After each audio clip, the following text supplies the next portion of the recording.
Hi again. Today's top story, one of them at the very least, is the fact that Sault Ste. Marie as a city at council last night has decided to opt into a retail outlet for marijuana products. So we thought it might be a good idea today, being Tuesday, and talking to Sonny with the city police services about what the restrictions are and what the laws are, just to reaffirm exactly what you're able to do and have and so forth. Sonny, first thing though, because the city has decided that they are open to a retail outlet, doesn't mean they're going to get one. Yeah, you're absolutely right. We know that this lottery process is in place by the government, and that our city has simply just opted in to this process at this point in time. Certainly doesn't mean that a store or anything is going to be opening in Sault Ste. Marie anytime soon. It just means that we're open to the idea of it here in Sault Ste. Marie, and we're not restricting it. And the lottery's closed now because there was 25, and we know that Sault Ste. Marie wasn't chosen as one of the sites. So how long do you think people are going to have to wait? Is there any way that anybody can tell at this point? Because the federal government is saying that the supply is short all of a sudden. Yeah, and really, I mean, that's something that we don't really know. We don't know how long municipalities are going to have to wait before new licenses are available, and that's something that's going to be up to the government. And it's not something that the police service will be looking at doing any kind of restrictions or enforcement on, because I mean, we know that laws have changed, and it's not within our scope to look at that kind of stuff at this point in time. With regards to the black market, because I think a lot of people who are pro-legalizing marijuana anticipate that it's going to take a big chunk out of the black market, therefore hopefully take a big chunk out of crime, break-and-enters, that sort of thing. As a police officer who's on the street every single day, do you see that happening? Do you believe that legalizing will actually affect the black market? Well, that's difficult to say, especially with such a short period of time that we've seen with the transition in laws that are happening. Hasn't been right very now. long. Yeah, it's very difficult to say, and we can't say until we go back and actually take a look at numbers and things like that in the end. What I do know is that anyone who is recreationally or on a regular basis using marijuana products, right, if it's all of a sudden 10 o'clock at night and they decide they want to use something, they're certainly not pulling up a website to start making orders from that website, right? Because they're looking at getting something a little more immediate. And lots of people don't have credit cards, so they can't use the website. Absolutely, right? So at this point in time, it's very difficult to say because the full plan hasn't been implemented, right? When we see a full plan implemented and we have time to look back at the data and see exactly what happened, then we can basically determine whether or not it's had an impact on it or not. But the way it stands now, I mean, if someone at 10 o'clock at night is looking for a product, they're not going to get it from that source. So that's when people start looking to other sources. So in that regard, I don't think that's stymied anything at this point in time.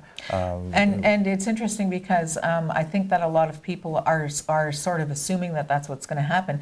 But it's such a fluid situation. As you said while we were chatting before we went to air, things are going to change and continue to change, and the government is going to see what's working and what isn't. Yeah, absolutely. What we know too, especially when laws are written or new laws are written in particular, it's going to take a while for courts to be able to provide direction or an interpretation of those laws.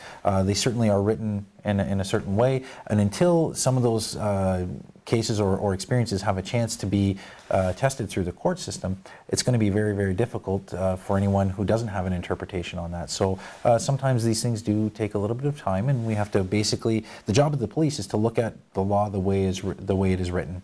And we certainly don't write the laws, we just simply have to follow the rules, and that's our role at this point in time until we get different direction. But we know it's going to take some time before all of that gets sorted out.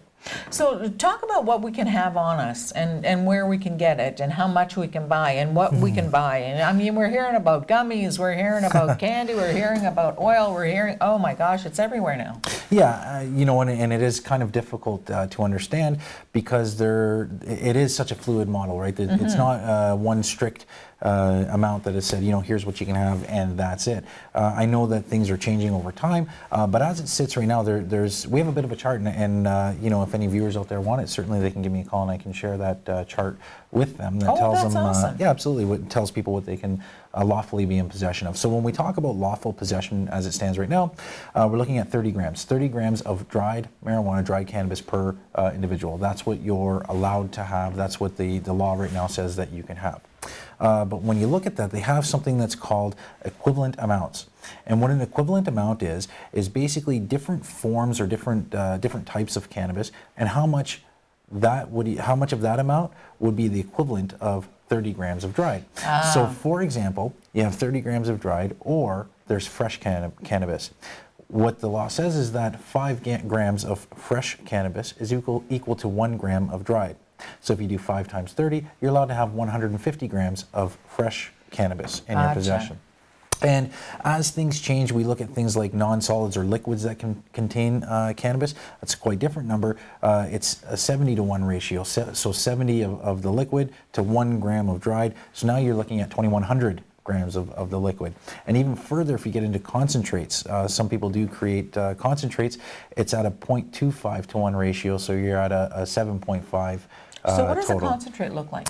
Well, what is it? It's difficult to say exactly what it looks like. Is it still in a plant form, or? No, a lot of times it would be a non-solid or a liquid or a solid. Oh, I see. Just kind of. So there's different options. Just kind of, yeah, and it's just kind of, I guess the best way I could describe it for people is if you boil down water, how, whatever's in it, whatever you've put in it kind of concentrates down. Right. It would be kind of the same thing. That's oversimplified, but that's the easiest way to explain how it would look. So now what we know is that all of these equivalent amounts equal 30 grams of dried. Right? So you can have any of those equivalent amounts, or any combination of those amounts that would equal 30 grams. Even seeds. Seeds are at a 1-to-1 ratio, so if you had 1 seed, it equals 1 gram of dried, so you can have 30 seeds. Right? So any combination, if you had 5 seeds and 5 grams of dried and a couple of fresh and this and that, as long as it all equals out to 30 grams, you're lawful, you're still good, you're still, everything's within the laws at that point. I know not everyone was the best in high school math, but now's the time. This is the time to get back at it, right? You best get the calculator out if you need it, definitely. With regards to something you just brought up, made me think of something. I lost my thought. If people purchase on the black market, and a police officer finds that they are carrying more than 30 grams, or that they are carrying less than 30 grams, is it still legal for me to carry that even though I got it on the black market? Yes, so that's a great question. So right now, the only place you can lawfully obtain this is through the government. You can't, or through government-sanctioned areas. You can't go to the illicit market or anything like that. So when these stores are opened, they're all lawful, they're licensed, all of that, eventually. But you can't go to the black market and obtain these. So what happened is, when this change in law happened, the cannabis was removed from the Controlled Drugs and Substances Act, and a new act was created called the Cannabis Act. So the Cannabis Act has a series of new offenses relating to cannabis that it's created.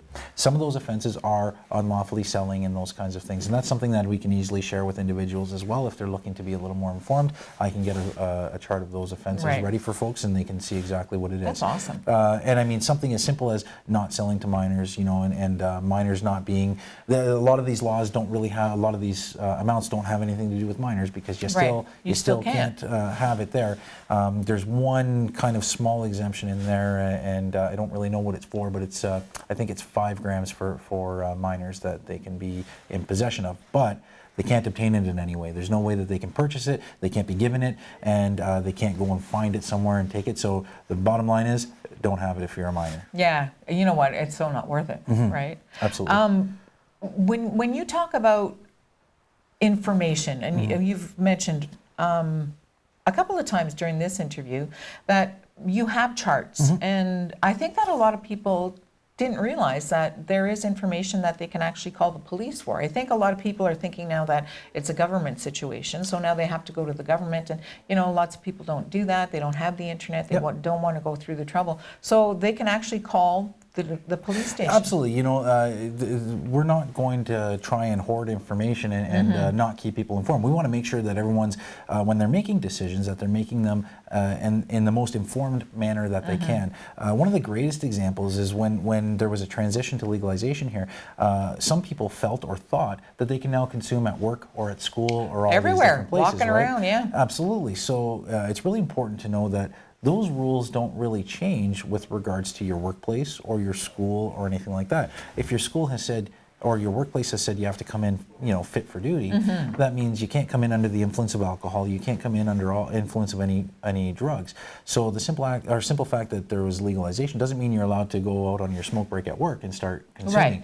You really have to go back to your workplace policies, your school policies, things like that, but make sure before you make these decisions that you're fully informed on what those policies are.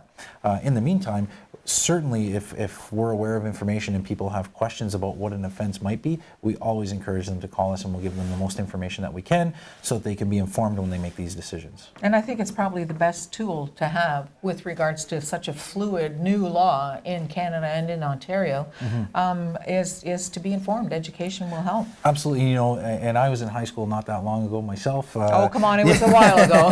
Well, all right. Well, I was at high school yesterday. Yes, right. And we did the same thing back then. We all went to our buddies at our lockers and tried to get the most information that we Sure. could from them, and that's where we kind of learned what we thought the law was.